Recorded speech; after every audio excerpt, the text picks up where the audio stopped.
বিসমিল্লাহির রহমানির রহিম। পরম করুণাময় ও অসীম দয়ালু আল্লাহর নামে শুরু।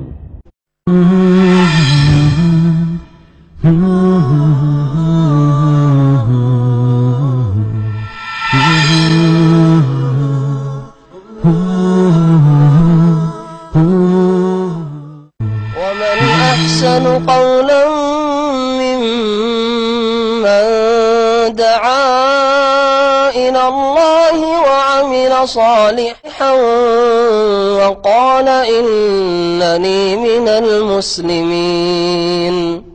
السلام عليكم ورحمة الله وبركاته.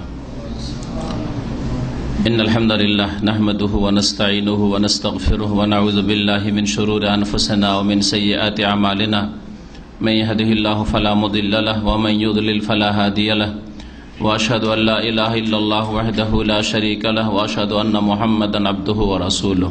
أما بعد فإن خير الحديث كتاب الله وخير الهدي هدي محمد صلى الله عليه وسلم وشر الأمور محدثاتها وكل محدثة بدعة وكل بدعة ضلالة وكل ضلالة في النار. أعوذ بالله من الشيطان الرجيم.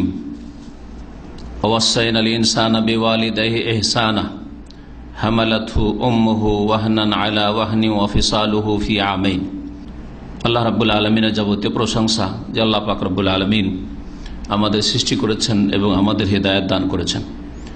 সে আল্লাহ পাকের যাবতীয় প্রশংসা যে আল্লাহ পাক রব্বুল আলামিন আমাদের সার্বিক কল্যাণের জন্য আল কোরআনুল কারীম নাজিল করেছেন, যার প্রত্যেকটি হচ্ছে মূল্যবান উপদেশ।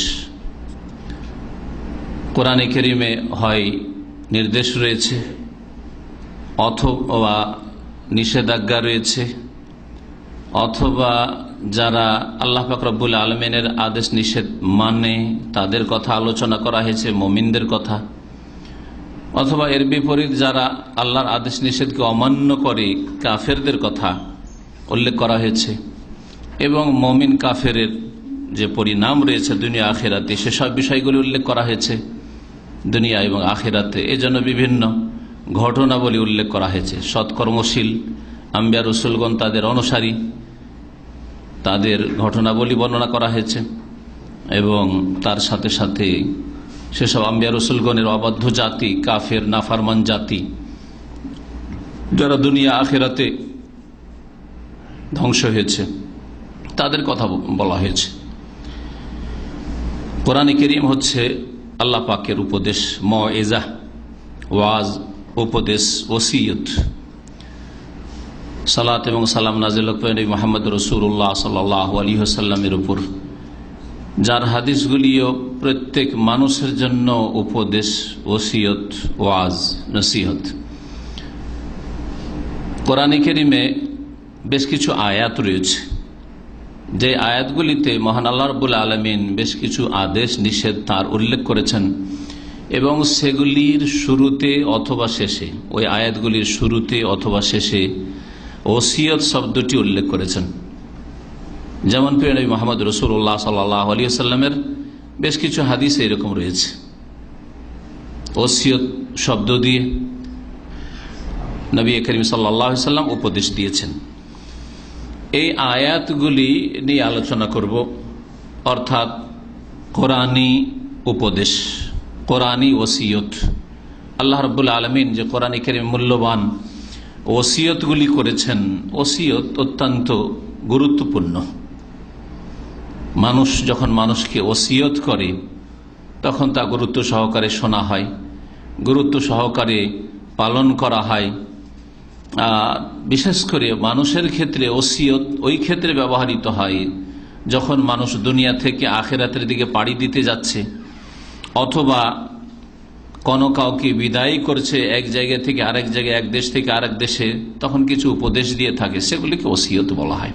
কোরআনে কারীমে আল্লাহ রাব্বুল আলামিন যে আয়াতগুলিতে ওসিয়ত শব্দ ব্যবহার করেছেন, এই ক্ষেত্রে 8টি বিষয় বিশেষ করে রয়েছে, যে বিষয়গুলির ক্ষেত্রে আল্লাহ রাব্বুল আলামিন সেই বিষয়গুলি উল্লেখ করার আগে অথবা পরে ওসিয়তের কথা উল্লেখ করেছেন, যে এগুলি হচ্ছে মহান আল্লাহর ওসিয়ত, উপদেশ, নির্দেশ।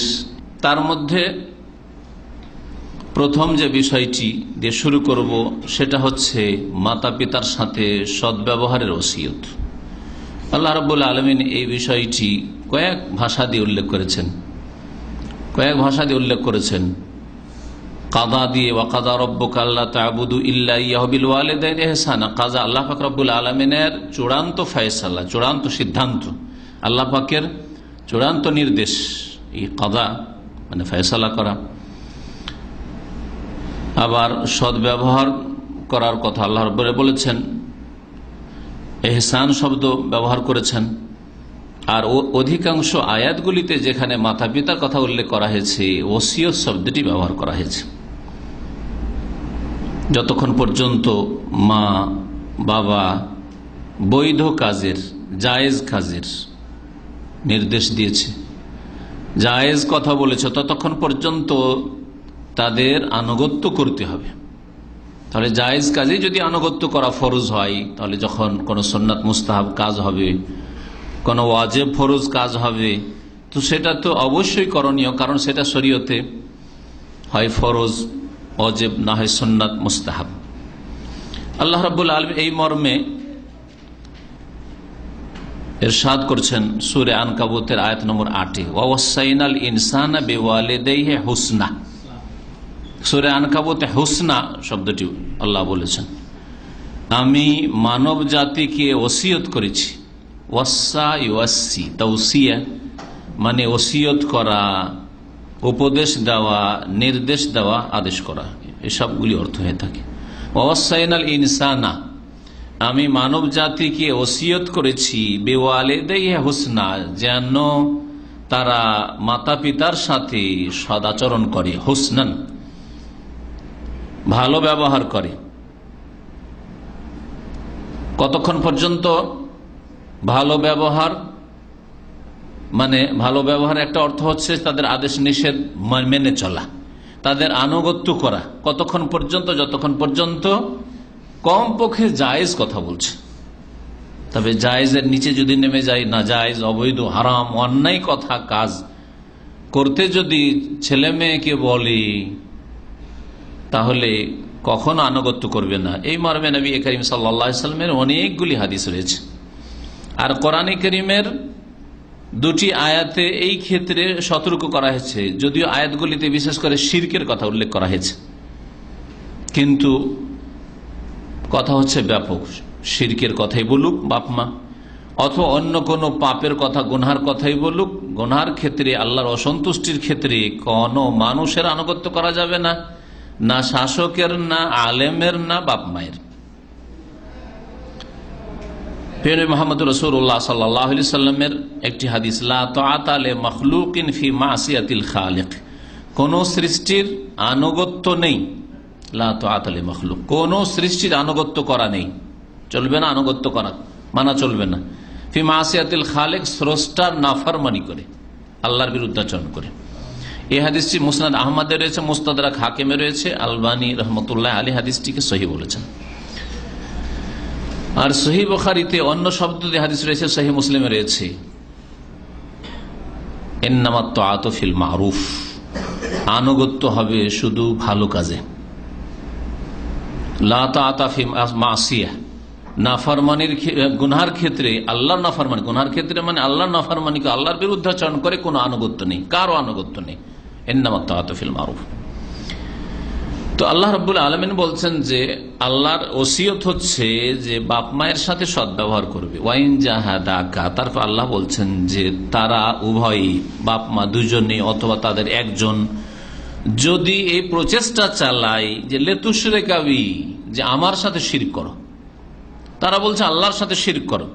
শিরকি কথা কাজ বলার জন্য নির্দেশ দিয়ে, শিরকি কাজের জন্য সাহায্য সহযোগিতা চাইছে, আপনার টাকা চাইছে, যাবে মাজারে নিয়ে।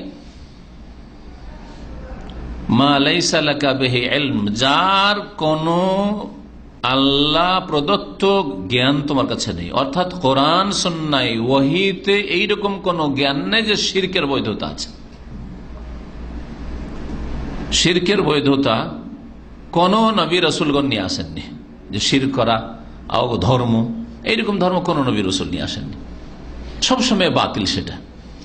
তৌহিদ হচ্ছে হক সব সময়, যখন তুই আল্লাহ মানুষকে সৃষ্টি করেছেন, আর শিরক হচ্ছে সবচেয়ে বড় বাতিল।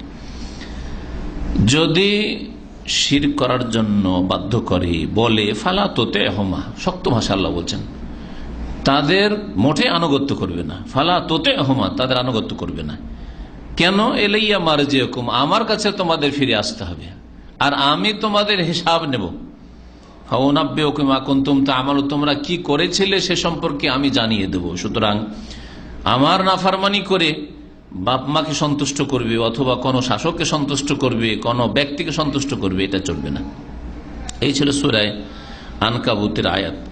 বাপ মা সম্পর্কে আবার সূরা লুকমান আল্লাহ রাব্বুল আলামিন বলছেন আয়াত নম্বর 14-15-তে, ওয়াসাইনাল ইনসানা বিওয়ালিদাইহি, মানব জাতিকে আমি ওসিয়ত করেছি যে তারা যেন মাতা পিতার সাথে, বেওয়ালিদাইহি, প্রত্যেক মানুষ যেন তার মাতা পিতার সাথে, বেওয়ালিদাইহি এখানে হুসনা বা ইহসান উজ্জ আছে, সদ্ব্যবহার করে।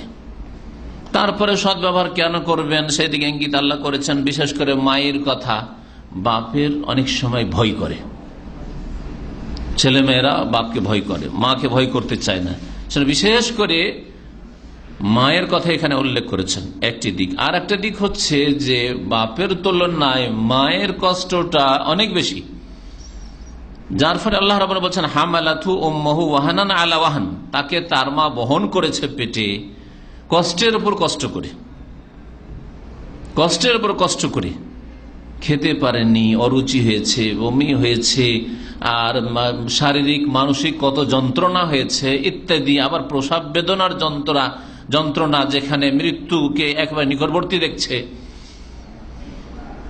এসব হয়েছে। এই কাজে গর্ভধারণে এবং গর্ভধারণের সময় যে কষ্টগুলি হয় এতে মোটেই বাপ শরিক নেই, বাপের কোনো অংশ নেই।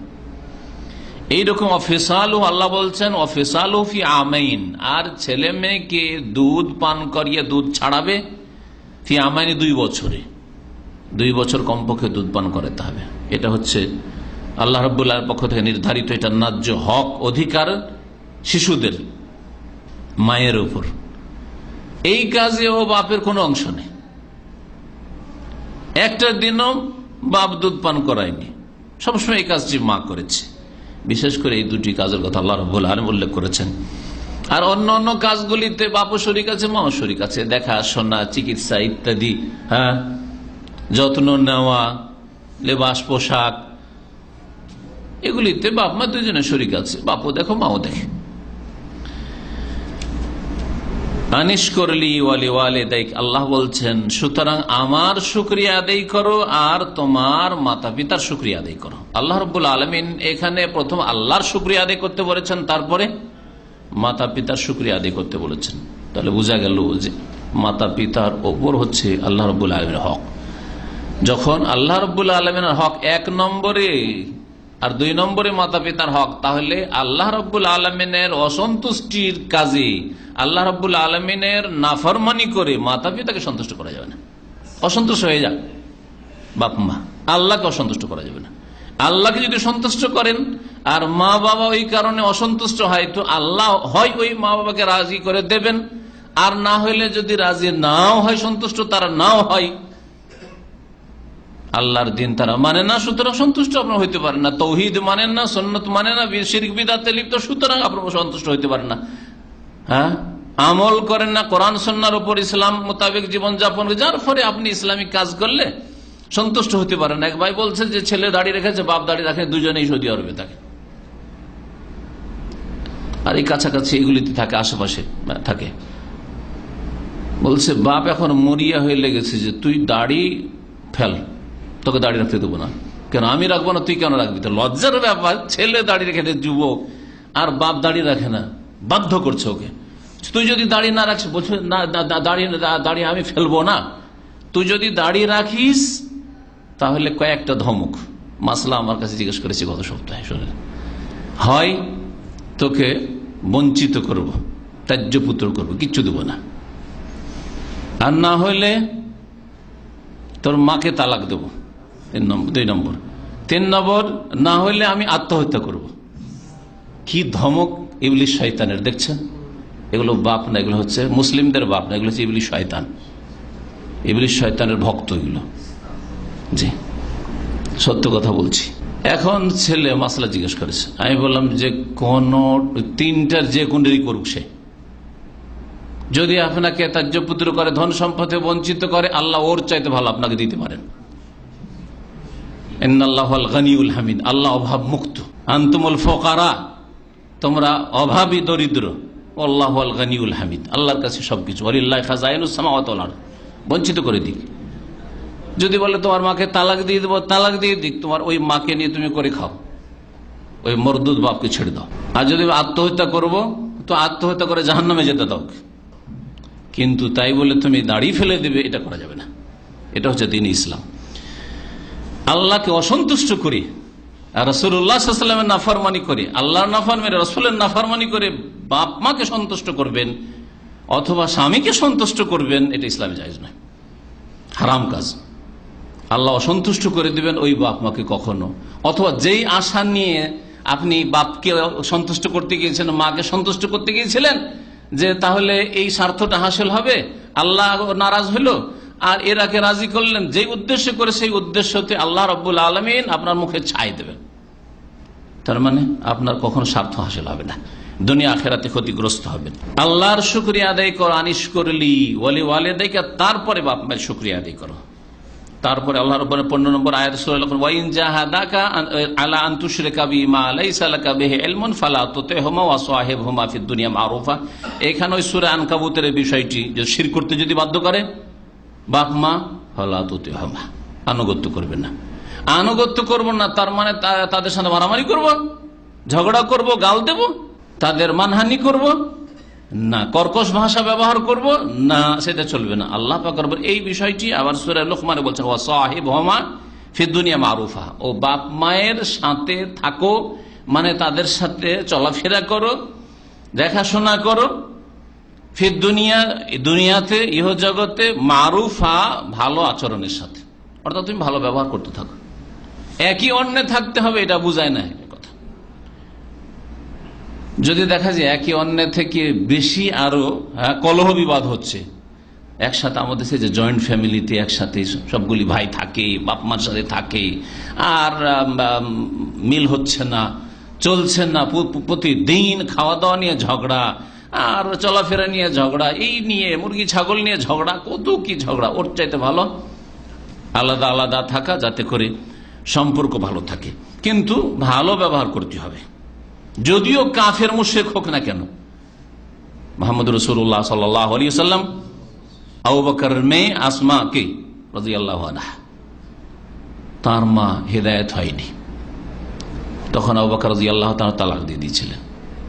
তারপর বিয়ে করেছিলেন আয়েশা রাদিয়াল্লাহু তাআলা পয়দা হয়েছে। আসমাকে বললেন যে সিলিহা বিল মারুফ, তার সাথে ভালো ব্যবহার করো, তার সাথে ভালো ব্যবহার করো। আসমা মুসলিমা, তার মা হচ্ছে কাফেরা। ভালো ব্যবহার অবশ্যই করতে হবে, খারাপ ব্যবহার করা যাবে না। কিন্তু খারাপ ব্যবহার করা যাবে না, ভালো ব্যবহার করতে হবে। মানে আপনি পাপের কথা শুনে নেবেন, আল্লাহকে অসন্তুষ্ট করবেন তাদের কথা শুনে, এটা চলবে না।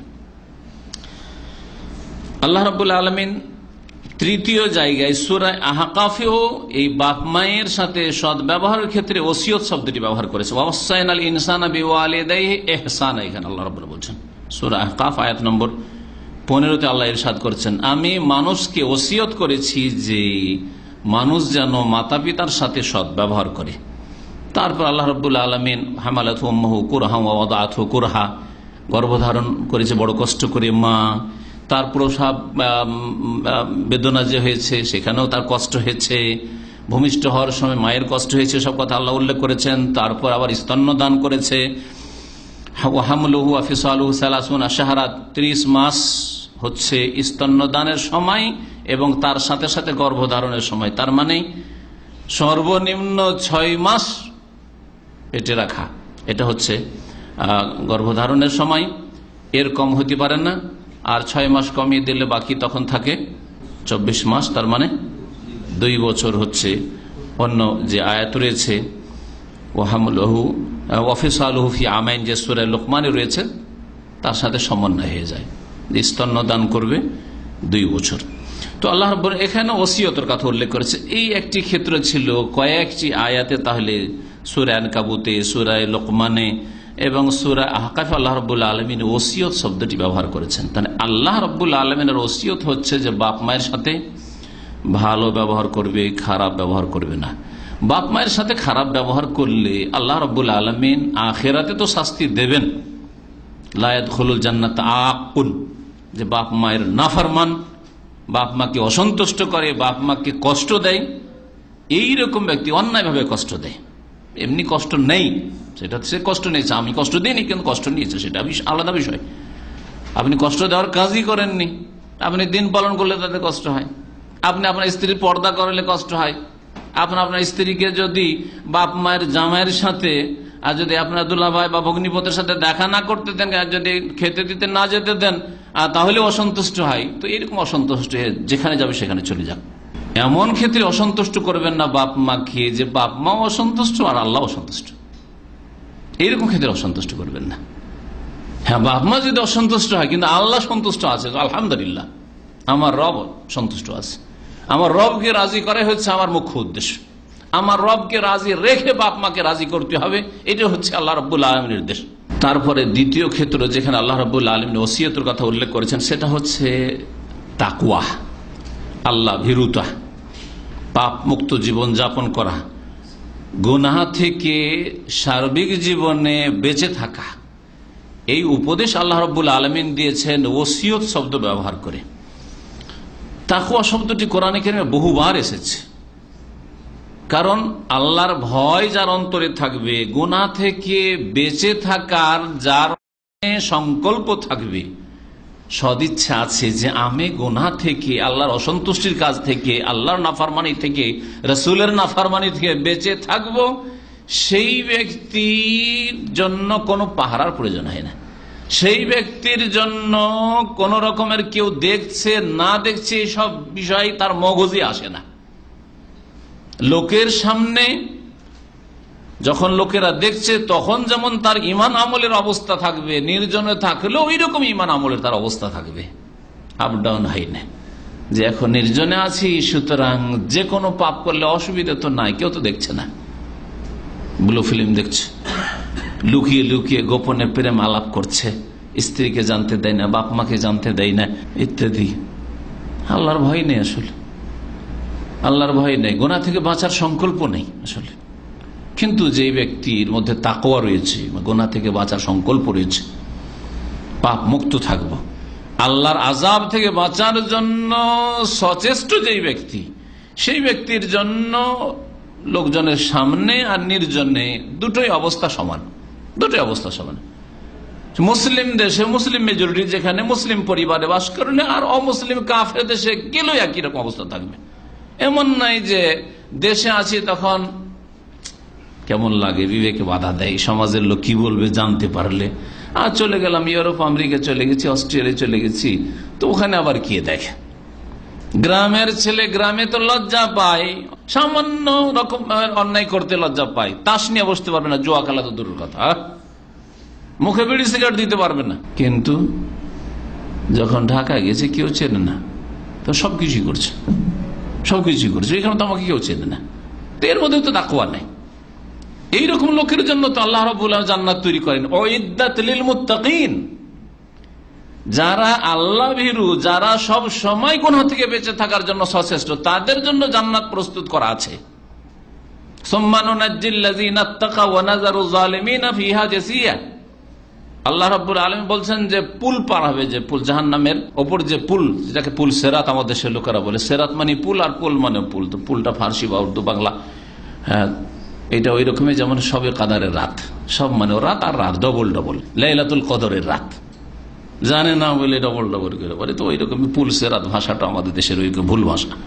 হয় পুল বলেন জাহান্নামের ওপর পুল আখিরাতের বিচার দিবসের, আর না হইলে সেরাত বলেন, শুধু সেরাত বলেন। আল্লাহ রাব্বুল আলামিনের কথা একটি আয়াতে কোরআনে উল্লেখ করেছেন, বলছেন যে ওয়াইম মিনকুম ইল্লা ওয়ারিদ, এমন কেউ নেই যে পুলের ওপর চড়তে হবে না, সবাইকে পুল পার করতে হবে জাহান্নামের পিঠের ওপর। কানা আলা রাব্বিকা হাতমান মাকদিয়া, আল্লাহ পাকের এটি চূড়ান্ত ফয়সালা রবের। সুম্মা নুনাজ্জিল লাযিনা তাকাও, তারপরে কাকে নাজাত দেব, আছাড় খেয়ে পড়তে থাকবে জাহান্নামে, জাহান্নামে যাবে সব। কিন্তু একমাত্র নাজাত আল্লাহ দেবেন বলছেন আল্লাযীনা তাকাও, যারা আল্লাহ ভীরু, গুনাহ থেকে বাঁচার জন্য যাদের সংকল্প ছিল, আন্তরিক চাহিদা ছিল যে গুনাহ থেকে বেঁচে থাকবো, গুনাহতে লিপ্ত হব না। কিন্তু যেমন চলতে চলতে আমরা রাস্তায় হাঁটি, কখনো কি আমাদের ইচ্ছা থাকে যে আছাড় খেয়ে পড়ে যাব? কখন ইচ্ছা থাকে কি? রাস্তায় গাড়ি চালায়, কখনো কি ইচ্ছা করে অ্যাক্সিডেন্ট করি? বাথরুমে ঢোকেন আর বাথরুমে ঢুকে একটা আছাড় খাবো, এরকম ইচ্ছা থাকে? আছাড় খায় মানুষ অনিচ্ছাকৃত। তো ওই রকমই মুমিন কখনো ইচ্ছা করে গুনাহ করবে এরকম হয় না, অনিচ্ছাকৃত পদস্খলন হয়ে গেছে, আছাড় খেয়ে গেছে। রাস্তাঘাটে যেমন কাদা ছিটে পড়ে, পেশাব পায়খানা ছিটে পড়ে, তেমনি তার গায়ে ছিটে পড়েছে যেন পাপ, এই রকম। কিন্তু যদি পাপ অহরহ হইতেই থাকে, তার মানে ও তার করছে দিনে এতটা নেকি করবো আর এতটা পাপ করবো, এইরকম অধিকাংশ মুসলিমদের জীবন। যারা নামাজিও তাদের জীবনে দেখা যায় যে কিছু পাপও করছে, নেকিও করছে ইচ্ছা করে, প্রতিদিন 5 ওয়াক্ত নামাজও পড়ে, আর প্রতিদিন বেশ কিছু ভালো কাজ করে, সকাল সন্ধ্যার জিকির আজকারও করে, আবার গীবত করে, চুগলখড়িও করে, আবার মিথ্যা কথাও বলে, আবার ধোঁকাবাজিও করে, আবার আমানতে খেয়ানতও করে। বৈপরীত্য জীবনে, এইরকম তো মুসলিম জীবন হয় না। তাকওয়ার জীবন হচ্ছে যে সব সময় সচেষ্ট বেঁচে থাকার, যেমন কখনো ইচ্ছা করে কাঁটায় পা দিব এটা ইচ্ছা থাকে না, কিন্তু চলতে চলতে হঠাৎ করে কাঁটায় পা পড়ে গেছে, আহত হয়ে গেলেন, জখম হয়ে গেলেন। তো আল্লাহ রাব্বুল আলামিন তাকওয়ার ওসিয়ত করেছেন। মহান আল্লাহ ইরশাদ করেছেন সূরা নিসার আয়াত নম্বর 131-এ, ওয়ালিল্লাহি মা ফিস সামাওয়াতি ওয়া মা ফিল আরদ, আসমান এবং জমিনে যা কিছু রয়েছে মহান আল্লাহর। ওয়ালাকাদ ওয়াসাইনাল্লাযীনা উতুল কিতাবা মিন ক্বাবলিকুম ওয়া ইয়্যাকুম আনিত্তাকুল্লাহ, আর নিঃসন্দেহে আমি আল্লাহ ওসিয়ত করেছি। ওয়ালাকাদ ওয়াসাইনা, কারাকে ওসিয়ত করেছি? শুধু তোমাদেরকে না, হে উম্মতে মুসলিমা, হে শেষ নবীর উম্মত। ওয়ালাকাদ ওয়াসাইনাল্লাযীনা উতুল কিতাব, যাদেরকে এর পূর্বে কিতাব দেওয়া হয়েছিল, আহলে কিতাব, মুসা আলাইহিস সালামের জাতি, ঈসা আলাইহিস সালামের জাতি, যারা নিজেদের নামকরণ নিজেরা মন গড়া করেছে ইহুদি, নিজের নাম নিজেরা নিয়েছে নাসারা, খ্রিস্টান, এগুলির নাম তাদের তৈরি করা। আল্লাহ কখনো বলেননি যে আমি ওদেরকে নাসরানি নাম রেখেছি বা নাসারা নাম রেখেছি, ওদের নাম আমি ইহুদ রেখেছি। কালু ইন্না নাসারা, তারা বলেছে আমরা নাসারা। কালু, তারা বলেছে যে আমরা ইহুদ, কিন্তু আল্লাহ রব্বুল এইসব নাম রাখেননি। আল্লাহ রব্বুল আলামিন যেই নামটা দিয়েছে সেটা হচ্ছে, এরা হচ্ছে উম্মতে মুসা, উম্মতে ঈসা, বা আতবা মুসা, মুসা আলাইহিস সালামের অনুসারী আর ঈসা আলাইহিস সালামের অনুসারী। তো আল্লাহ রাব্বুল বলছেন তাদেরকেও আমি ওসিয়ত করেছিলাম যাদেরকে কিতাব দেওয়া হয়েছিল এর পূর্বে, মিন ক্বাবলিকুম, তোমাদের পূর্বে, ওয়া ইয়্যাকুম, আর তোমাদেরকেও মহান আল্লাহ ওসিয়ত করছেন, ওয়া ইয়্যাকুম, হে মুসলিমরা তোমাদের প্রত্যেককে আল্লাহ রাব্বুল আলামিন ওসিয়ত করছেন। কি ওসিয়ত? আনিত্তাকুল্লাহ, যে তোমরা আল্লাহকে ভয় করো, আল্লাহকে ভয় করো, আল্লাহর ভয়ে গুনাহ থেকে বেঁচে থাকো। তাকওয়া ওয়াকায়াতুন থেকে, ওয়াকায়া মানে বেঁচে থাকা। এই জন্য আমরা বলি ওয়াকিনা আযাবান নার। হ্যাঁ, রব্বানা আতিনা ফিদ দুনিয়া হাসানা ওয়া ফিল আখিরাতি হাসানা ওয়া কিনা আযাবান নার, এবং কেনা আমাদেরকে বাঁচাও, রক্ষা করো আযাবান নার, জাহান্নামের শাস্তি থেকে, আযাব থেকে। কি মানে? বাঁচাও। ওয়াও কাফিয়া থেকে, তো তাকওয়া শব্দটিও এই ওয়াও কাফিয়া থেকে। তো আল্লাহ কি বলছেন? আনিত্তাকুল্লাহ, আল্লাহকে ভয় করো। ভয় করা, তাকওয়া মানে ভয় করা, খৌফ মানে ভয় করা। খৌফ মানে আল্লাযী লাইলাফিতে কি আছে? ফালিয়াবুদু রাব্বা হাযাল বাইত আল্লাযী আত'আমাহুম মিন জু ওয়া আমানাহুম মিন খৌফ। খৌফ মানে ভয়। তাহলে আর খাশিয়াতুন মানে ভয় হয়। ইন্নামা ইয়াখশাল্লাহ মিন ইবাদিহিল উলামা, সত্যিকার অর্থে আল্লাহকে ভয় করে তার বান্দাদের মধ্য থেকে যারা জ্ঞানী, আল্লাহর কিতাবের জ্ঞান রয়েছে, কোরআন কারীমের যার যত বেশি জ্ঞান রয়েছে, আর রাসূলুল্লাহ সাল্লাল্লাহু আলাইহি ওয়াসাল্লামের হাদিসের যত বেশি জ্ঞান রয়েছে, তারা ভয় করে। উলামা মানে শুধু মাদ্রাসা পড়ুয়া না, উলামা মানে যাদের জ্ঞান রয়েছে, আলেমের বহুবচন উলামা, যার জ্ঞান রয়েছে আল্লাহ সম্পর্কে, যেটা জানা সবচেয়ে বড় ফরজ। জ্ঞান রয়েছে আল্লাহ পাকের রাসূল সম্পর্কে, যেটা জানা দ্বিতীয় ফরজ। আর জ্ঞান রয়েছে আল্লাহ পাকের নাজিলকৃত দ্বীন সম্পর্কে, তিনটি মূলনীতি সম্পর্কে। আল্লাহ সম্পর্কে যার যত বেশি জ্ঞান রয়েছে, আল্লাহ রসুল সাল্লাল্লাহু আলাইহি ওয়াসাল্লাম সম্পর্কে যার যত বেশি জ্ঞান রয়েছে, এবং আল্লাহ পাকের নাজিলকৃত দ্বীন কোরআন সুন্নাহ ওহী সম্পর্কে যার যত বেশি জ্ঞান রয়েছে, তারাই সত্যিকার অর্থে ইন্নামা ইয়াখশাল্লাহ, আল্লাহকে ভয় করে। কারণ তারা সবকিছু জানে যে কোথায় বিপদ আছে, সজাগ, হ্যাঁ, কোনটা কতদূর পর্যন্ত চলবে, কতদূর চলবে না, সবকিছু জানছে। আর মূর্খ মানুষ অনেক হারাম কাজ, নাজায়েজ কাজ করে যাচ্ছে, হ্যাঁ, করে যাচ্ছে, খেয়ালই করে না যে এটা হারাম, এটা এত বড় অপরাধ করে ফেললাম, এটা শিরক জানেই না, শিরক করে বসে আছে। এটা বিদআত জানে না, সারা জীবন নামাজ পড়ে আসছে, আর নামাইতু দিয়ে নামাজ পড়ে আসছে, যাই নামাজের দোয়া দিয়ে নামাজ পড়ে আসছে, ইফতারে তো বেহাজাল ইমাম দিয়ে নামাজ পড়ে আসছে, সম্মিলিত মোনাজাতের বিদআত দিয়ে নামাজ পড়ে আসছে। ও ওয়াহুম ইয়াহসাবুন আন্নাহুম ইউহসিনুনা সুন্নাহ, খুব ভালো কাজ করছি, 5 ওয়াক্ত নামাজ আদায় করি, তাকবীর তাহরিমা ছাড়ি না, কিন্তু বিদআতি নামাজ পড়ছে। যার কোরআন সুন্নাহর ওহীর জ্ঞান নেই সে জানে না, যার রাসূলুল্লাহ সাল্লাল্লাহু আলাইহি ওয়াসাল্লামের আদর্শ সালাত সম্পর্কে জ্ঞান নেই সে জানে না। তো সত্যিকার অর্থে ভয় করে আল্লাহ রাব্বুল আলামিনকে খাশিয়া, এখানে বলা হয়েছে ইখশা। তো তাকওয়া মানে যে ইত্তাকুল্লাহ, আল্লাহকে ভয় করো, কোত্থেকে আসলো?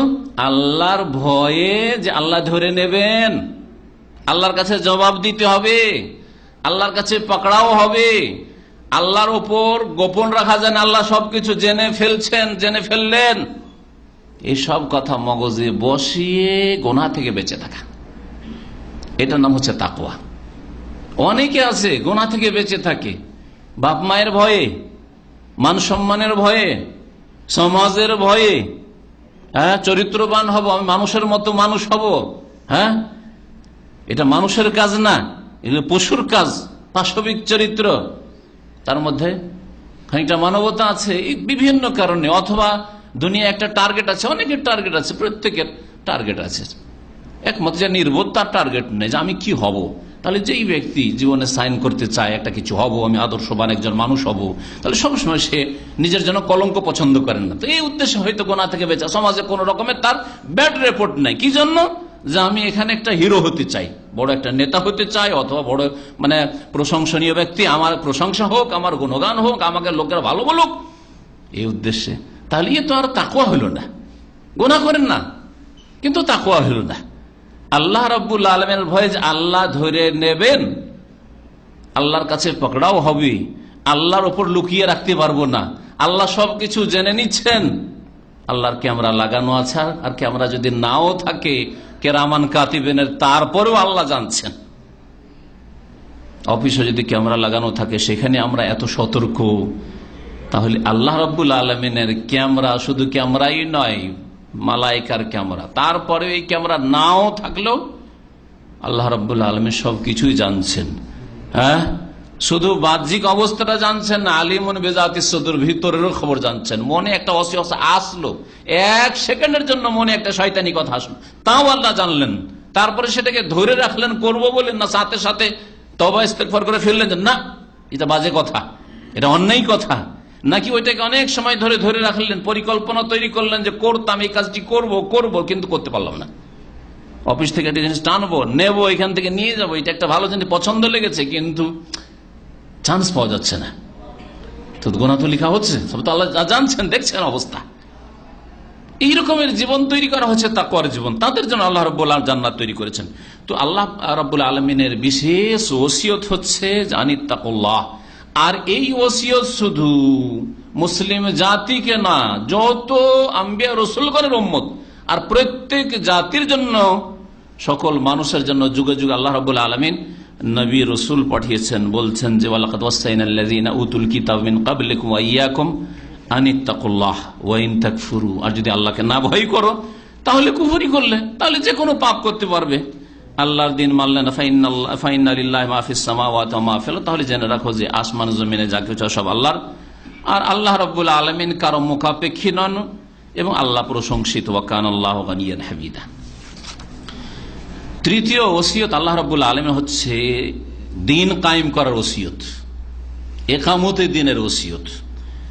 আর একামতে দিন এই বা কোন জিনিস?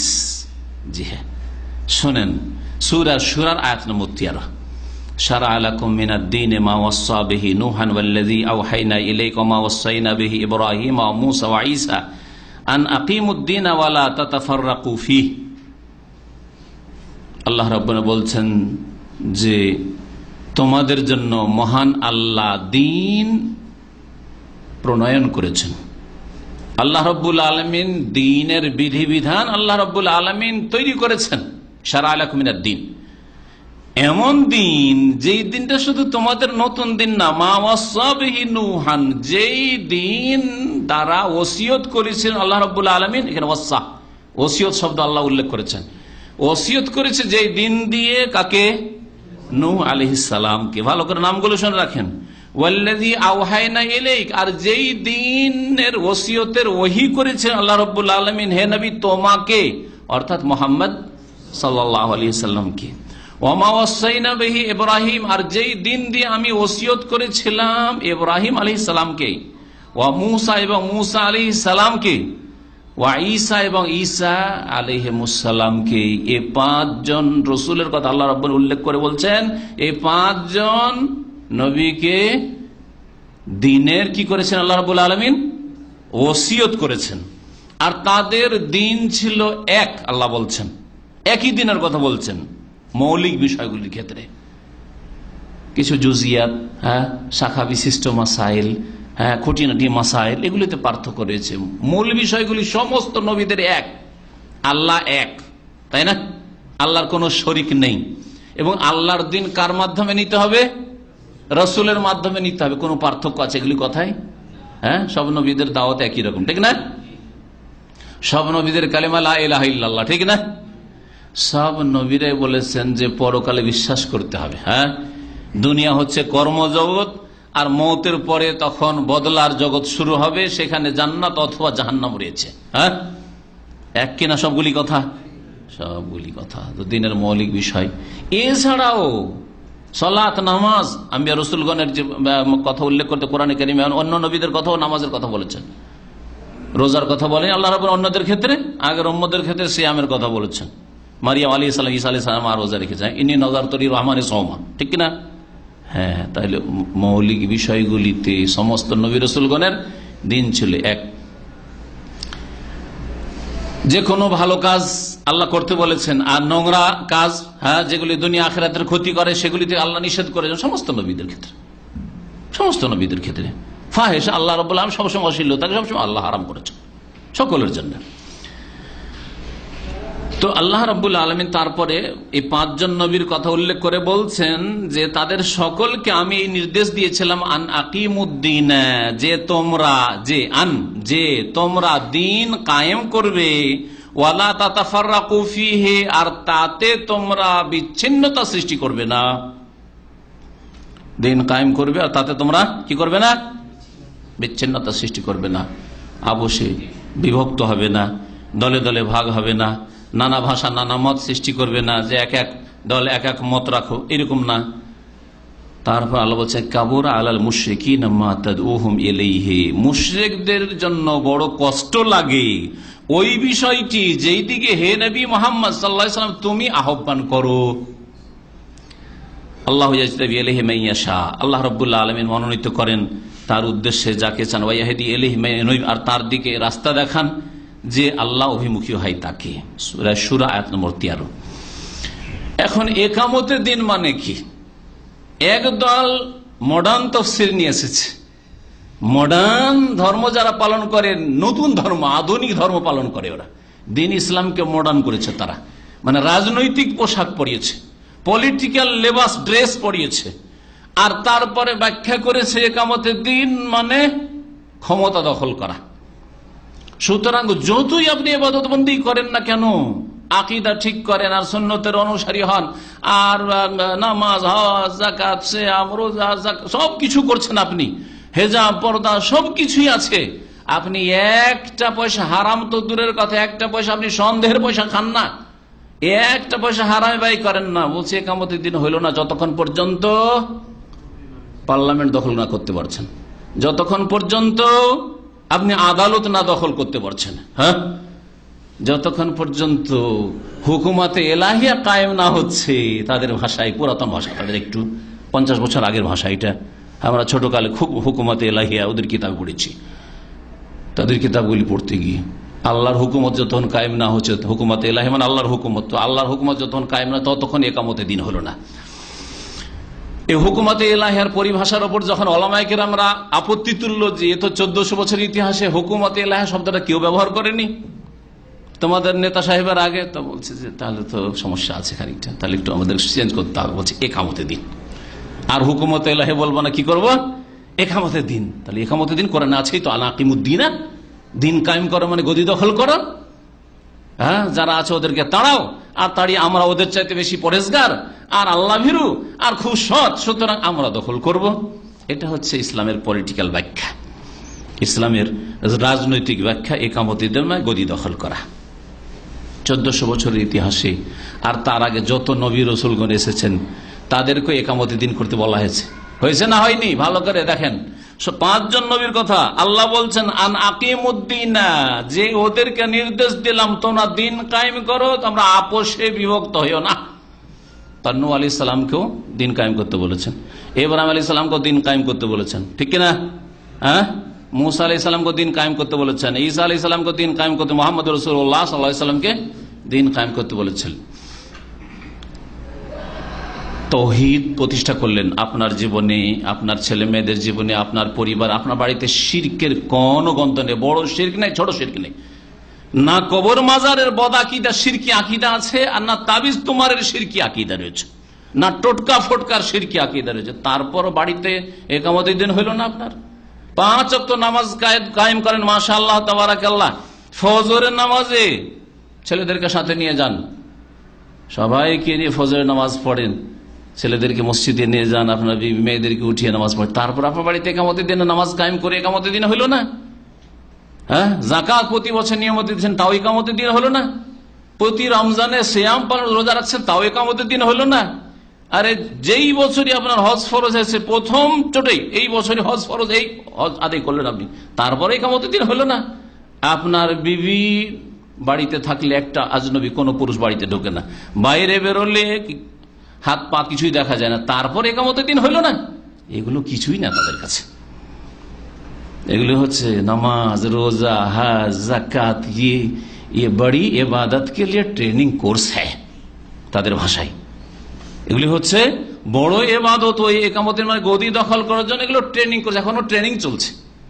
মুসলিম জাতি 1400 বছর ধরে ট্রেনিং করলো, আর এই 5 জন আম্বিয়া রসুলগণ ট্রেনিংই করতে থাকলেন। শুধু একটু শোনাই তাহলে, একামতের দিন মানে রাষ্ট্রীয় ক্ষমতা দখল করা না, একামতের দিন মানে তৌহিদ প্রতিষ্ঠা করার সাথে সাথে, ওটা 1 নম্বরে, শিরক মুক্ত হওয়ার সাথে সাথে জীবনের প্রতিটি ক্ষেত্রে ইসলামের বাস্তবায়নের জন্য সচেষ্ট হওয়া। যাকে যতটা আল্লাহ দায়িত্ব দিয়েছেন আর ক্ষমতা দিয়েছেন, সেই অনুযায়ী দিনের বিধিবিধান প্রতিষ্ঠা করবে। আমাকে আমার জীবনের উপর, আমার মাথা থেকে পা পর্যন্ত আমার রাজত্ব আমার উপর আছে, আমার উপর দিন ইসলাম আমি প্রতিষ্ঠা করছি, এটা আমার একামতের দিন। আমার পরিবারে আমি যতটা পারছি করছি, যতটা আমার ক্ষমতায় আছে, আমার চোখের সামনে হচ্ছে, আমি কোনো অন্যায় হতে দিই না, আমি আমার পারিবারিক জীবনে একামতের দিন করছি। আমার অর্থনীতিতে যা রুজি রোজগার করছি আর যা খরচ করছি, এই ক্ষেত্রে একটি অবৈধ কাজ করি না, না একটা টাকা হারাম খাচ্ছি আর না একটা টাকা হারামে খরচ করছি, আমি আমার অর্থনীতিতে একামতের দিন করছি। আমি আমার সমাজে এমন কোন অন্যায়ের সাথে জড়িত না, সমাজে কোনো অন্যায়ের সাথে জড়িত না, সামাজিক জীবনে আমি একামতের দিন করছি। রাষ্ট্রীয় ক্ষেত্রে যাদের কাছে ক্ষমতা রয়েছে তাদের জন্য দোয়া করছি, আল্লাহ তাদেরকে হিদায়াত দান করেন। যদি তারা রাষ্ট্রীয় পর্যায়ে যদি দিনের যে দণ্ডবিধান রয়েছে বা অন্যান্য যেসব বিধিবিধান রাষ্ট্রীয় ক্ষমতা ছাড়া হতে পারে না, চোরের হাত কাটা, কেসাসের বাস্তবায়ন ইত্যাদি জানার শাস্তিগুলো হইতে পারে না, সেগুলি যেন তাদেরকে আল্লাহ করার তৌফিক দান করেন। এই দোয়াও রয়েছে তাদের জন্য, হিদায়াতের দোয়া রয়েছে, তৌফিকের দোয়া রয়েছে, আর যারা করে তাদের জন্য মহব্বত রয়েছে এবং তাদের জন্য খালেস অন্তর থেকে দোয়া রয়েছে, আল্লাহ তাদেরকে যেন আরো শক্তিশালী করেন। তারপরে একামতের দিন করতে পারলাম না, ওদেরকে ভালোবাসি, আর যারা মানব রচিত বিধান দিয়ে জীবনযাপন করে তাদেরকে ভালোবাসি না, তার মধ্যে একামতের দিন নাকি হলো না। একামতের দিন মানে গদি দখল করা। তাহলে শোনেন, এখন 2টি কথা শোনাবো এই ক্ষেত্রে। একটি কথা হচ্ছে 5 জন নবীর কথা আল্লাহ উল্লেখ করেছেন এই আয়াতে, ঠিক কিনা? নূহ আলাইহিস সালাম রাজা ছিলেন না খলিফা ছিলেন? কিছু ছিলেন? খেলাফত কায়েম করেছিলেন কি? হ্যাঁ, খলিফা হয়েছিলেন? কোন জায়গায় আছে কোরআনে? ওনার 950 বছর কথা বলা হলো, ওনার জাহাজ তৈরি করার কথা, আর বিশাল সেই বন্যার কথা, আর জাতি ধ্বংসের কথা। আর তিনি যদি খলিফা হবেন, তাহলে দাউদ আলাইহিস সালাম সম্পর্কে আল্লাহ বলবেন, আনূহ আলাইহিস সালাম সম্পর্কে আল্লাহ চুপ থেকে যাবেন? ইয়া দাউদ ইন্না জাআলনাকা খলিফাতান ফিল আরদ, হে দাউদ তোমাকে জমিনে খলিফা বানিয়েছি, সুলাইমানকে আমি রাজত্ব দান করেছি, এসব কথা আল্লাহ বলেছেন। তালুতকে আমি দিয়েছি, রাজত্ব দিয়েছি, এসব কথা বলবেন? হ্যাঁ, আর নূহ আলাইহিস সালামের কথা বলবেন না? তাহলে নূহ আলাইহিস সালাম ক্ষমতা হাতে নেন নাই। 2 নম্বর ইব্রাহিম আলাইহিস সালাম। ইব্রাহিম আলাইহিস সালাম ক্ষমতা হাতে নিয়েছেন কি? মক্কায় আসলেন, হাজারকে ইসমাইলকে না মক্কার ক্ষমতায় নিলেন, না হিজরত করে আবার যেখান থেকে এসেছিলেন ওখানে চলে গেলেন, ফিরে শাম দেশে গেলেন, সেখানে গিয়ে ক্ষমতা হাতে নিয়েছেন। তো ইব্রাহিমও নিলেন না। মুসা আলাইহিস সালাম কোন খলিফা ছিলেন? রাজত্ব হাতে নিয়েছিলেন। আর মুসা আলাইহিস সালামের সামনে তো ফাঁকা ফিল্ড। আমরা ছোটকালে শুনতাম যে এক দল খেলতে এসে আরেক দল খেলতে আসেনি, তো ফাঁকা ফিল্ডে গোল দিয়ে জিতে চলে গেল। তো মুসা আলাইহিস সালামের সামনে তো ফাঁকা ফিল্ড ছিল, তো ফাঁকা ফিল্ডে এই রাজত্বের গোল কেন দিলেন না তিনি? এদিকে ফেরাউন ধ্বংস, ফেরাউন হাজার হাজার সেনাবাহিনী ধ্বংস, মেসরের রাজত্ব খালি পড়ে আছে, একবারে শূন্য আছে, ফাঁকা ফিল্ড। আর তিনি সমুদ্র লোহিত সাগর পার করে চলে আসলেন, ফিরে গেলেন না কেন? আল্লাহ আর ফিরে গেলেন না। তিনি যদি ভুল করেন নাউজুবিল্লাহ, তাহলে আল্লাহ তো বলবেন যে তুই এ মাঠে কি করছিস, তিহের ময়দানে যা, ফিরে যা। এর ফেরাউন নাই, ও ধ্বংস হয়ে গেছে, ওর সেনাবাহিনী ধ্বংস হয়ে গেছে, যা ওখানে একামতের দিন কর। এই শিক্ষা কেন দিলেন না আল্লাহ রাব্বুল আলামিন? পেয়েও নিলেন না তিনি। 4 নম্বরে ঈসা আলাইহিস সালাম। ঈসা আলাইহিস সালাম খলিফা হয়েছেন, রাষ্ট্রীয় ক্ষমতা নিয়েছেন, না মজলুম হয়ে আকাশে উঠে গেছেন? তাকে খুন করতে এসেছে আল্লাহ রাব্বুল আলামিন, রাফাহুল্লাহু ইলাইহি ওয়া কানা আল্লাহু আলিমান হাকিম, আল্লাহ রাব্বুল আলামিন তখন আকাশে উঠিয়ে নিয়েছেন, ঠিক কিনা? তাহলে 5 জন নবী যাদেরকে আল্লাহ একামতের দিন করতে বলেছেন, তাদের 4 জনেই রাষ্ট্রীয় ক্ষমতা হাতে নেন নাই। কেউ পেয়েছেন সুযোগ আমাদের জানা মতে কোরআন দিয়ে, আর নেন নাই। আর পাক আর না পাক তারা নেন নাই, তারা কেউ খলিফা ছিলেন না। একজন বাকি বছর নবী করিম সাল্লাল্লাহু আলাইহি ওয়াসাল্লাম, ঠিক না? নবী করিম সাল্লাল্লাহু আলাইহি ওয়াসাল্লাম মক্কায় কত বছর নবী হওয়ার পরে? 13 বছর। আর মদিনায় 10 বছর। মক্কায় নবী করিম সাল্লাল্লাহু আলাইহি ওয়াসাল্লাম রাষ্ট্রীয় ক্ষমতা নিয়েছেন না মদিনায়? বলেন জোরে। মদিনায় নিয়েছেন, মক্কায় নেননি। নবী করিম সাল্লাল্লাহু আলাইহি ওয়াসাল্লামকে রাষ্ট্রীয় ক্ষমতা মক্কায় দিতে কেউ চেয়েছিল না চাইনি? মক্কার লোকেরা এক বাক্যে কি চাইনি? পরামর্শ করে এসে প্রস্তাব পেশ করেনি? কি বলেছিল? ইয়া মোহাম্মদ, হে মোহাম্মদ তুমি কি শুরু করলে? আমাদের দেবদেবী, আমার ধর্মের বিরুদ্ধে, আমাদের মূর্তি পূজার বিরুদ্ধে, এসবের বিরুদ্ধে কেন বলা শুরু করলে? যে তোমার এক আল্লাহর ইবাদত করতে হবে আর এসব মূর্তির পূজা করা যাবে না, এইসব কথা কেন বলা শুরু করলে? কি চাও তুমি? ওরা ভাবলো যে হয়তো মোহাম্মদ সাল্লাল্লাহু আলাইহি ওয়াসাল্লামের পার্থিব কোনো স্বার্থ আছে। আর মানুষের স্বার্থ কি থাকে? আজকালকার ভাষা বলে গাড়ি বাড়ি নারী, তাই না? গাড়ি বাড়ি নারী, কারণ আজকে গাড়ির যুগ, সেই জন্য। আর তখনকার যুগটা রাজত্ব, হ্যাঁ, নেতৃত্ব একটা বড় লোভের জিনিস, সবচেয়ে বড় লোভের জিনিস। কারণ উপরে থাকবো, সবকে নিচে রাখবো, আমি উপরে থাকবো, ঠিক না? একটা বড় লোভের জিনিস। আর 2 নম্বরে হচ্ছে সুন্দরী রমণী, ভোগবিলাস করব। আর 3 নম্বরে হচ্ছে পয়সা। পয়সা থাকলে সবাই চেনবে। যেমন আজকাল অনেক লুকিয়ে কথা বলে থাকেন যে পয়সা না থাকলে কেউ তোর খোঁজ নেবে না, পয়সাতেও মান ইজ্জত তলাশ করে, এক শ্রেণী বেকুব লোকেরা রয়েছে। তো নবী করিম সাল্লাল্লাহু আলাইহি ওয়াসাল্লামের কাছে 3টি প্রপোজাল পেশ করা হয়েছিল। এই 3টি প্রস্তাবই পেশ করা হয়েছিল। ইয়া মুহাম্মদ, হে মুহাম্মদ সাল্লাল্লাহু আলাইহি ওয়াসাল্লাম, ইন কুনতা তুরিদু মুলকান, তুমি যদি রাজত্ব চাও, মাল্লাকনাকা, মক্কার রাজা বানিয়ে দিচ্ছি, মালিক, কিং বানিয়ে দিচ্ছি। বলেছিল না? বলেনি? নিয়েছিলেন নবী করিম সাল্লাল্লাহু আলাইহি ওয়াসাল্লাম। আর তুমি যদি চাও যে সুন্দরী নারী চাও, ইমরাতান জামিলাতান হাসানা, তাহলে জাওয়াজনাক, তাহলে খুঁজো তুমি কোনটা চয়েস তোমার, আরবের কোন মেয়েটি, কার মেয়ে চয়েস, যেটা চয়েস করবে সেটার সাথে তোমার বিয়ে পড়াই দেবো। আর যদি ওয়াইন কুন্তা তরিদ মাল্লান, ধন সম্পদ, কারণ অনেকে পয়সার পূজারী, পয়সার গোলাম, ও পয়সা চায়, আর কিছু চায় না। পয়সা যদি চাও তো জামান এলাকায় একাই যদি না দিতে পারি, আমরা কালেকশন করছি গোটা মক্কা, মক্কার বাইরে কালেকশন করে সবচেয়ে বড় ধনী তোমাকে বানিয়ে দিচ্ছি। নবী করিম সাল্লাল্লাহু আলাইহি ওয়াসাল্লাম উত্তর কি বলেছিলেন? যে আলহামদুলিল্লাহ, কিয়ামতের দিন হয়ে গেছে, না? এই কথা বলেছিলেন। আল্লাহ আকিমুদ্দিনা বলেছেন, একামতের দিন হয়ে গেছে, ঠিক না? বললেন ওয়াল্লাহি, আল্লাহর কসম করে বলছি, লাউ ওয়াজাউশ শামসা ফি ইয়ামিনি ওয়াল কামারা ফি ইয়াসারি, তারা যদি আমার ডান হাতে সূর্য রেখে দেয় আর বাম হাতে নিয়ে এসে চন্দ্র দিয়ে দেয়, মা তারাক্তু হাযাল আমরা, তারপরেও আমি এই দিনের দাওয়াত দেওয়া ছাড়বো না, তাওহীদের দাওয়াত দেওয়া, লা ইলাহা ইল্লাল্লাহর কথা ছাড়বো না। তো লা ইলাহা ইল্লাল্লাহ মানে গদি দখল করা নয়। লা ইলাহা ইল্লাল্লাহ মানে সার্বিক জীবনে তাওহীদ প্রতিষ্ঠা করা, আল্লাহ পাকের ইবাদত বন্দেগী প্রতিষ্ঠা করা, শিরক মুক্ত জীবন যাপন, আর এখান থেকে শুরু করা। আল্লাহ রাব্বুল আলামিন যেন বুঝার তৌফিক দান করেন। বুঝতে পারলেন? তাহলে আর একটি কথা শুন, এই আয়াতে রয়েছে, ইবনে তাইমিয়া রাহমাতুল্লাহ বলছেন যে বিদআতপন্থীরা যে আয়াত বা হাদিসটাকে তাদের সমর্থনে দলিলে পেশ করে, সেই আয়াত থেকে তাদের খণ্ডন আমি করতে পারবো। এটা ইবনে তাইমিয়া রাহমাতুল্লাহর কথা। দেখেন এখানে আল্লাহ বলছেন ওই সূরা শুরা আয়াত নম্বর 13, ওই আয়াতের শেষ দিকে, আন আকিমুদ্দিনা ওয়ালা তাতাফাররাকু ফি কাবুরা আলাল মুশরিকিনা মা তাদউহুম ইলাইহি, হে নবী, যেই দিকে তুমি ডাকো, যেই দাওয়াত তুমি দিচ্ছ, সেটা মুশরিকদের জন্য বড়ই কষ্টের কাজ। আর আল্লাহ নবীকে কিসের দাওয়াত দিতে বলছেন? ইকামতের দিনে, ঠিক কিনা? আকিমুদ্দিন, এই দিন কায়েম করো। দিন কায়েম করা মানে যদি গদি দখল করা, ক্ষমতা হাতে নেওয়া হয়, এটাই যদি ব্যাখ্যা হয়, মডার্ন ব্যাখ্যায় এটাই যদি ঠিক হয়, তাহলে আরব মুশরিকদের জন্য এই গদি মোহাম্মদকে দিয়ে দেওয়াটা, নেতৃত্বে দেওয়াটা, দেশের শাসক বানিয়ে দেওয়াটা মুশকিল ছিল না সহজ ছিল? সহজ ছিল, কারণ তারা তো প্রস্তাব পেশ করছে যে তুমি রাজা হয়ে যাও, কিন্তু আমাদের দেবদেবীর বিরুদ্ধে বলিও না। তাহলে মুশরিকদের জন্য কোনটা কষ্টকর ছিল, যেটা আল্লাহ এখানে উল্লেখ করেছেন, আর সেটাই হচ্ছে ইকামতের দিন। আন আকিমুদ্দিন ওয়ালা তাতাফাররাকু ফিহি কাবুরা আলাল মুশরিকিনা মা তাদউহুম ইলাইহি, মুশরিকদের জন্য বড়ই কষ্টকর যেই দিকে তুমি আহ্বান করছো সেই বিষয়টি, সেটা ছিল তাওহীদ ও উলুহিয়ত কায়েম করা, ইবাদত বন্দেগীতে তাওহীদ কায়েম করা। আল্লাহকে ওরা রব মানতো, আল্লাহ আসমান জমিনের মালিক মানতো, আল্লাহকে রিজিক দাতা মানতো, কিন্তু ইবাদত বন্দেগীতে তারা শিরক করত। ইবাদত এক আল্লাহর শুধু করতে হবে, আল্লাহ তুজ্জা মানাতের করা যাবে না, 360টা মূর্তির করা যাবে না, এই কথা মুহাম্মাদের মানা যাবে না। তাহলে সবচেয়ে মুশকিল কোনটি কথা ছিল তাদের?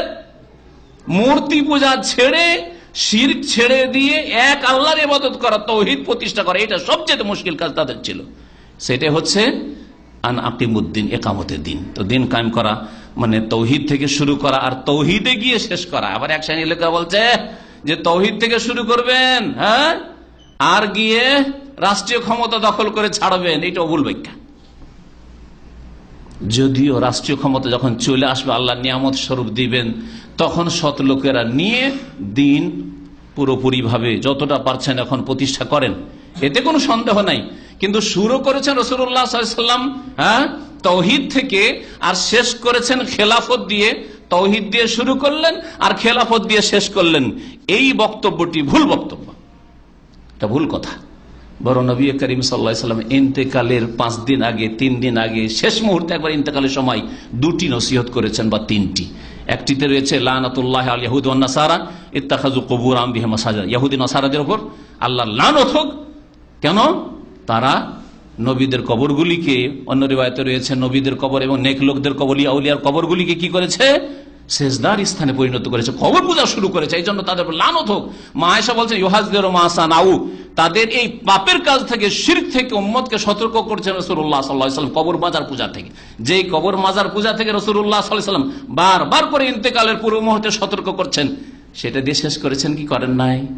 সেটা তাওহীদ নয়, সেটা কি রাষ্ট্রীয় ক্ষমতা দখল করা? তাহলে শুরু করেছেন রাসূলুল্লাহ সাল্লাল্লাহু আলাইহি ওয়াসাল্লাম কি দিয়ে? তাওহীদ দিয়ে। শেষ করেছেন তাওহীদ দিয়ে, শেষ করেছেন তাওহীদুল উলুহিয়া, তাওহীদুল ইবাদা দিয়ে শুরু করেছেন, ইয়া আইয়ুহান নাস কুলু লা ইলাহা ইল্লাল্লাহ তুফলিহু, আর শেষ করেছেন এই কথা দিয়ে, যে কথাটি বললাম, যে ইহুদি নাসারা কবর মাজার পূজা শুরু করেছে, আল্লাহ লানত ওদের হোক, আর তোমরা এরকম কাজ করিও না। ওয়া ইন্নী আনহাকুম আন হাযা, তোমাদেরকে নিষেধ করেছি এরকম কাজ তোমরা করিও না। আর নবী সাল্লাল্লাহু আলাইহি ওয়াসাল্লামের দ্বিতীয় উপদেশ ছিল শেষখানে, আস-সালাত, আস-সালাত, নামাজ ছাড়বে না, নামাজ ছাড়বে না। তৃতীয় উপদেশ ছিল আমা মালাকাত আইমানুকুম, তোমাদের দাস দাসী অধীনস্থ যারা রয়েছে, চাকর নকর, তাদের সাথে খারাপ ব্যবহার করিও না। আল্লাহর হক নষ্ট করিও না শিরিক করে, আল্লাহর হক নষ্ট করিও না নামাজ ছেড়ে, আর মানুষের হক নষ্ট করিও না অধীনস্থ গোলামদের ওপর জুলম অত্যাচার করে। এই ছিল আল্লাহ রাব্বুল আলামিন 3 নম্বর ওসিয়ত। 4 নম্বর ওসিয়ত আল্লাহ রাব্বুল আলামিন সূরা আনআমের আয়াত নম্বর 151 উল্লেখ করেছেন। আর এখানে শুধু একটি ওসিয়ত নাই, এখানে বরং 5টি ওসিয়ত রয়েছে। সংক্ষেপে বলছি, সময় শেষ হতে যাচ্ছে। প্রথম ওসিয়ত হচ্ছে আল্লাহ রাব্বুল আলামিন বলছেন যে তাআলাউ কুল, হে নবী বলে দাও, তাআলাউ তোমরা এসো, আতলু মা হারামা রাব্বুকুম আলাইকুম, তোমাদের জন্য আল্লাহ যা হারাম করেছেন, আল্লাহ তুশরিকু বিহি শাইআ। প্রথম ওসিয়ত হচ্ছে আল্লাহর সাথে কোনো কিছুকে শরীক করিও না। তাহলে আল্লাহর একটি ওসিয়ত হচ্ছে তাওহীদ প্রতিষ্ঠা করো, শিরিক করিও না।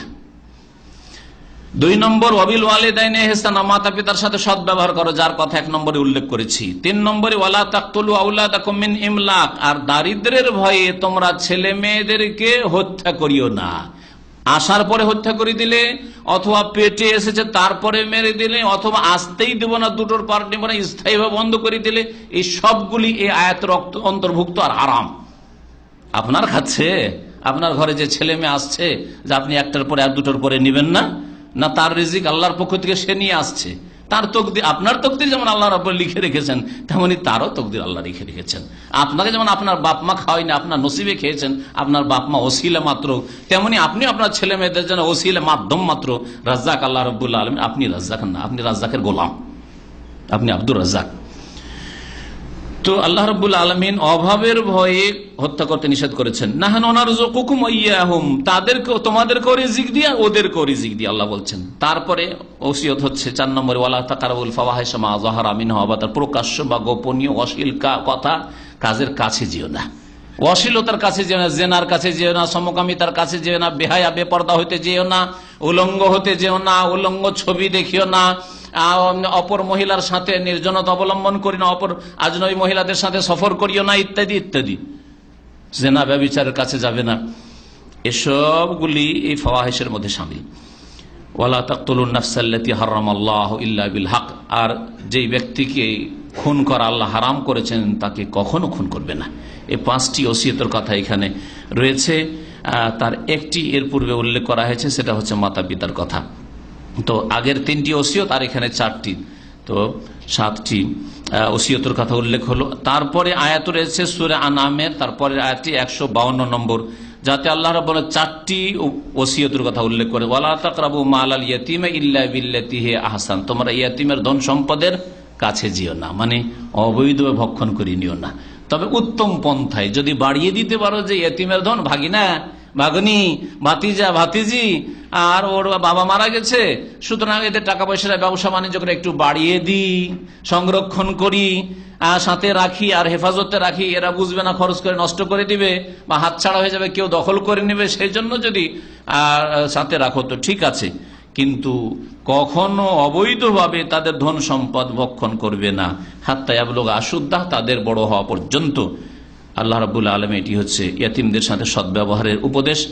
আর উপদেশ যে দাঁড়ি পাল্লাই তোমরা কম করিও না। ও আউফুল কাইলা ওয়াল মিজান, পুরোপুরি তোমরা মাফ করবে, ওজন করবে ন্যায়সঙ্গতভাবে, বিল কিসতি লা নুকাল্লিফু নাফসান ইল্লা উসআহা। তারপর আল্লাহ বলছেন ওয়াইদা কুলতুম ফাদিলু, যখন কথা বলবে তখন ন্যায়সঙ্গত কথা বলিও। এটা আমার জাতির, এটা আমার ভাষাভাষী, এটা আমার দেশি, এটা আমার এলাকার, এর সাথে আমার দুনিয়ার স্বার্থ জড়িত রয়েছে, সেজন্য তার পক্ষ নিতে হবে যে কোনো উপায়ে। এটা আমার ছেলে, সেজন্য তার পক্ষ নিতে হবে। এটা আমার ভাই বেরাদর আত্মীয় স্বজন, সেজন্য তার পক্ষ নিতে হবে। এটা হারাম। আল্লাহ রাব্বুল আলামিন বলছেন যে তোমরা ন্যায়সঙ্গত কথা বলবে। ওয়ালাউ আলা আনফুসিকুম আয়াত রয়েছে, যে নিজের বিরুদ্ধে হইল। কেসে আপনি ফেসেছেন, গাড়ি অ্যাক্সিডেন্ট করে ভুল করেছেন আপনি, কিন্তু পুলিশ এসে বলছে যে না ওর ভুল, তোমার ভুল না, ওর ভুল। যদি বলে বলছে না আমারই ভুল, কথা বলতে আল্লাহ বলছে ওয়ালাউ আলা আনফুসিকুম, নিজের বিরুদ্ধে বলো। সত্য কথা যদি হয় নিজের বিরুদ্ধে যায় সেটাই বলো তুমি, আল্লাহ রাব্বুল আলামিন ফরজ করেছে। এইরকম যদি মুসলিম তৈরি হয়ে যায় তাহলে কার পৃথিবীতে অশান্তি থাকবে? কোনো অশান্তি থাকবে না, কোনো খেয়ানত থাকবে না, কোন রকমের জুলম অত্যাচার থাকবে না। আল্লাহ রাব্বুল আলামিন যেন আমাদেরকে ন্যায় প্রতিষ্ঠা করার সার্বিক জীবনে তৌফিক দান করেন। যখন তোমরা কথা বলবে ন্যায়সঙ্গত কথা, ন্যায়সঙ্গত কথা বললে স্বামী স্ত্রীতে ঝগড়া হবে না, কলহ বিবাদ হবে না, বাপ মা ছেলে মেয়ের সাথে কলহ বিবাদ হবে না, ভাই ভাই হবে না, ভাই বোনে হবে না, আত্মীয় স্বজনের সাথে হবে না, কলিগদের সাথে হবে না। আমি আমার কাজ করব, আপনি আপনার কাজ করেন। আমার কাজে আপনি এখানে আসবেন ডিস্টার্ব করার জন্য, বা আপনার কাজ আমি যাব, এটা আপনার উপর তো আমাকে পাহারাদার করা হয়নি। সুতরাং এই বিষয়গুলি যখনই আমরা কোনো কথা বলি, ন্যায়সঙ্গত কথা বলি, যেটা হক কথা সেটা বলবো। এর সাথে শত্রুতা আছে সেজন্য তার দোষটাকে বাড়িয়ে বললাম, এর সাথে মিত্রতা আছে সেজন্য তার দোষগুলিকে লুকিয়ে রেখে দিলাম, বলে হারাম কাজ। ওয়ালাউ কানা যা কুরবা, আল্লাহ বলছেন আত্মীয় হইলেও ন্যায়সঙ্গত কথা বলো তাদের বিরুদ্ধে। ওয়াবি আহাদিল্লাহি আউফু, আর একটি উপদেশ হচ্ছে আল্লাহর প্রতিশ্রুতি, আল্লাহর সাথে যে চুক্তি করেছো সেটা পুরা করো, যে আল্লাহর ইবাদত করবে, আল্লাহর নাফরমানি করবে। যালিকুম ওয়াসাকুম বিহি, এই আয়াতগুলির প্রত্যেকটি শেষে আল্লাহ বলছেন এই ওসিয়ত আল্লাহ তোমাদেরকে করেছেন। আগের আয়াতও রয়েছে 151-তে, যালিকুম ওয়াসাকুম বিহি লাআল্লাকুম তাকিলুন, আর এখানে যালিকুম ওয়াসাকুম লাআল্লাকুম তাযাক্কারুন। তারপরে সূরা আনামের আয়াত নম্বর 153-তে আল্লাহ রাব্বুল আলামিন ওসিয়ত রয়েছে যে সরল পথের অনুসরণ করো। সরল পথ হচ্ছে কোরআন এবং সহিহ হাদিস, সরল পথ হচ্ছে রাসূলুল্লাহ সাল্লাল্লাহু আলাইহি সাল্লামের অনুসরণ করা, ইত্তেবা করা, রসুলের তরিকায় চলবেন জীবনের প্রতিটি ক্ষেত্রে। এটা হচ্ছে সরল পথ। সরল পথ এই নাই যে আমাদের দেশে যেটা দল বড় সেই দলের অনুসারী হওয়া, সরল পথ কখনো এটা নাই। ইহদিনাস সিরাতাল মুস্তাকিম, যে সূরা ফাতিহা বারবার করে চাইছেন, অন্তর থেকে চাইবেন, মুখে চাইছেন সিরাতে মুস্তাকিম, মন্ত্রের মতো পাঠ করছেন, আর গোড়ামি করে আপনি কোরআন হাদিস ছেড়ে বসে আছেন, বহু বিদাতে লিপ্ত আছেন, আর সেটা কি হক মনে করছেন। আল্লাহ রাব্বুল আলামিন যেন সকলকে হিদায়াত দান করেন এবং হক কথা বুঝে তার প্রতি আমল করার তৌফিক দান করেন। আল্লাহ রাব্বুল বলেন ওয়া আন্না হাযা সিরাতি মুস্তাকিমা, আর নিঃসন্দেহে এটাই হচ্ছে আমার সরল পথ। ফাত্তাবিউহু, সরল পথের অনুসরণ করো। ওয়ালা তাত্তাবিউস সুবুল, আর বহু রাস্তা যে ডানে বামে রয়েছে এগুলি হচ্ছে শয়তানের রাস্তা, গুমরাহির রাস্তা, সেগুলির অনুসরণ করিও না। ফাতাফাররাকা বিকুম আন সাবিলিহি, না হলে আল্লাহর রাস্তা থেকে তোমাদেরকে বিচ্ছিন্ন করে কোথাও নিয়ে চলে যাবে। যালিকুম ওয়াসাকুম বিহি, এই আল্লাহ তোমাদেরকে ওসিয়ত করছেন লাআল্লাকুম তাত্তাকুন, যাতে করে তোমরা পাপ মুক্ত হইতে পারো। তারপরে আল্লাহ রাব্বুল আলামিনের ওসিয়ত রয়েছে 13 নম্বর ওসিয়ত, সেটা হচ্ছে যে ইসলাম ছাড়া, ঈমান ছাড়া যেন তোমাদের মওত না হয়। সবসময় ঈমান ইসলামকে আঁকড়ে ধরে থাকবে। আল্লাহ রাব্বুল আলামিন ইরশাদ করে সূরা বাকারা আয়াত নম্বর 132-এ, ওয়াসা বিহা ইব্রাহিম ওয়া বনিহি ওয়া ইয়াকুব, ইব্রাহিম আলাইহিস সালাম তার সন্তানদেরকে আর তার সন্তানের সন্তান ইয়াকুবকে, নাতিকে, ইয়াকুবের বাপের নাম কি? ইসহাক আলাইহিস সালাম। কার ছেলে? ইব্রাহিম আলাইহিস সালামের ছেলে। তো ইব্রাহিম আলাইহিস সালাম তার সন্তানদেরকে, মানে ইসমাইলকে, ইসহাককে, ইয়াকুব আর নাতিকে ইয়াকুবকেও, এদের সকলকে নিজের বংশধরকে ওসিয়ত করেছিলেন ইব্রাহিম আলাইহিস সালাম, ওসিয়ত। আর সেটি হচ্ছে আল্লাহ রাব্বুল আলামিনের ওসিয়ত, কারণ তিনি আল্লাহ রাসূল ছিলেন। ইয়া বানিয়া, হে আমার সন্তান, ইন্নাল্লাহ আস্তাফা লাকুমুদ্দিন, আল্লাহ তোমাদের জন্য তার নাজিলকৃত দ্বীনকে মনোনীত করেছেন। ফালা তামুতুন্না ইল্লা ওয়া আনতুম মুসলিমুন, তোমরা মুসলিম হয়ে মৃত্যুবরণ করিয়া। আল্লাহ রাব্বুল আলামিন আমাদেরকে ইসলামের উপর থাকার যেন তৌফিক দান করেন এবং ইসলামের উপর অটলতা যেন দান করেন, আর ইসলামের উপর, তৌহিদের উপর, সুন্নাতের উপর আমাদেরকে যেন মওত দান করেন। শেষ করছি একটি ওসিয়তের কথা সূরা আন-নিসাতে রয়েছে, যেখানে মিরাসের কথা, ধন সম্পদের ভাগ বন্টনের কথা আল্লাহ রাব্বুল বলেছেন। সেই আয়াতগুলি শুরু করেছেন ইউসিকুমুল্লাহু ফি আওলাদিকুম লিয-যাকারি মিসলু হাযযিল উনসায়াইন আয়াত, বা কয়েকটি আয়াত রয়েছে এই ফারাইজ সম্পর্কে, আর মিরাস, ধন সম্পদের ভাগ বন্টন সম্পর্কে, উত্তরাধিকারীদের হক সম্পর্কে। সেই আয়াতগুলি তাফসীরে আর যাচ্ছি না, এক কথাই এই দিয়ে শেষ করছি। আমার এই 14টি উপদেশ আল্লাহ রাব্বুল আলামিনের মূল্যবান কোরআনে কারীমে, যেগুলিকে আল্লাহ ওসিয়ত বলে আখ্যায়িত করেছেন। ইউসিকুমুল্লাহ, আল্লাহ তোমাদেরকে ওসিয়ত করছেন, ফি আওলাদিকুম, তোমাদের ছেলে মেয়ে সন্তান সন্ততিদের ক্ষেত্রে, লিয-যাকারি মিসলু হাযযিল উনসায়াইন, ছেলে মেয়ে দুই রকমই যদি থাকে, কিছু ছেলেও আছে কিছু মেয়ে আছে, তাহলে লিয-যাকারি, ছেলে সন্তানকে দেবে, মিসলু হাযযিল উনসায়াইন, দুই মেয়ের সমান। দুই মেয়ে দুই ভাগ, আর এক ছেলে একাই দুই ভাগ। হ্যাঁ, ছেলে সন্তানের অর্ধেক পাবে মেয়েরা। এতে মানহানি করা হয়নি মেয়েদের, বরং আল্লাহ রাব্বুল আলামিন ভাগ বন্টনের ক্ষেত্রে প্রয়োজনের দিকে লক্ষ্য রেখেছেন। কার কতটা প্রয়োজন রয়েছে, মেয়েদের কোনো প্রয়োজন নেই, তারপরে ছেলেদের অর্ধেক দেওয়া হয়েছে। আর সবকিছুর দায়িত্ব হচ্ছে ছেলে সন্তানদের, তারপরে তাদেরকে শুধু মেয়েদের দ্বিগুণ দেওয়া হয়েছে। তাহলে গভীরভাবে যদি একটু গবেষণামূলক চিন্তা করে দেখেন, ছেলেদেরকে বেশি দেওয়া হয়নি, বরং তাদের ওপর দায়িত্ব আরো বেশি চাপানো হয়েছে। জি হ্যাঁ, দায়িত্ব অনেক বেশি চাপানো হয়েছে। যে কোনো মেয়ে, আমি বারবার এই আলোচনাতে, আমি অনেক আলোচনাতে এই কথাটি বলেছি যে পৃথিবীতে কোনো মেয়ে নেই, মহিলা নেই, যাকে নিজের পেটের ব্যবস্থা, নিজের কাপড় চুপড়ের ব্যবস্থা, বাড়ি ঘরের ব্যবস্থা নিজে করা ফরজ। কোনো মেয়ে নেই পৃথিবীতে, বাপ না হয় স্বামী, না হয় ভাই, না হয় দাদা, না হয় চাচা, কেউ নেই দেখাশোনা করার জন্য। তাহলে সরকার, সুলতান ওয়ালিউমাল্লাহ ওয়ালি আল্লাহ, নবী করিম সাল্লাল্লাহু আলাইহি ওয়াসাল্লাম বলছেন শাসক হচ্ছে ওলি ওই সব মেয়েদের, মহিলাদের যাদের কোনো ওলি অভিভাবক নেই। আল্লাহ রাব্বুল আলামিন যেন আমাদেরকে কোরআন এবং হাদিসের কথা বোঝার তৌফিক দান করেন এবং তার উপদেশ মোতাবেক জীবন যাপনের তৌফিক দান করেন। কোরআনে কারীমের প্রতি জীবনের প্রতিটি ক্ষেত্রে আমল করার ওইভাবে তৌফিক দান করেন যেভাবে আল্লাহ রাব্বুল আলামিন তৌফিক দিয়েছিলেন এই উম্মতের শ্রেষ্ঠদেরকে, সাহাবায়ে কেরামদেরকে, আম্বিয়া রাসূলগণদের অনুসরণে যেন তৌফিক দান করেন। শেষ নবী মুহাম্মদ রাসূলুল্লাহ সাল্লাল্লাহু আলাইহি সাল্লামের জীবনের প্রতিটি ক্ষেত্রে ইত্তিবা করার, অনুসরণ করার তৌফিক যেন দান করেন। সিরাতে মুস্তাকিমা সরল পথে যেন চলার তৌফিক দান করেন। আকুলু কওলি হাযা ওয়া সাল্লাল্লাহু আলা নবিয়িনা মুহাম্মদ ওয়া আলা আলিহি ওয়া সাহবিহি।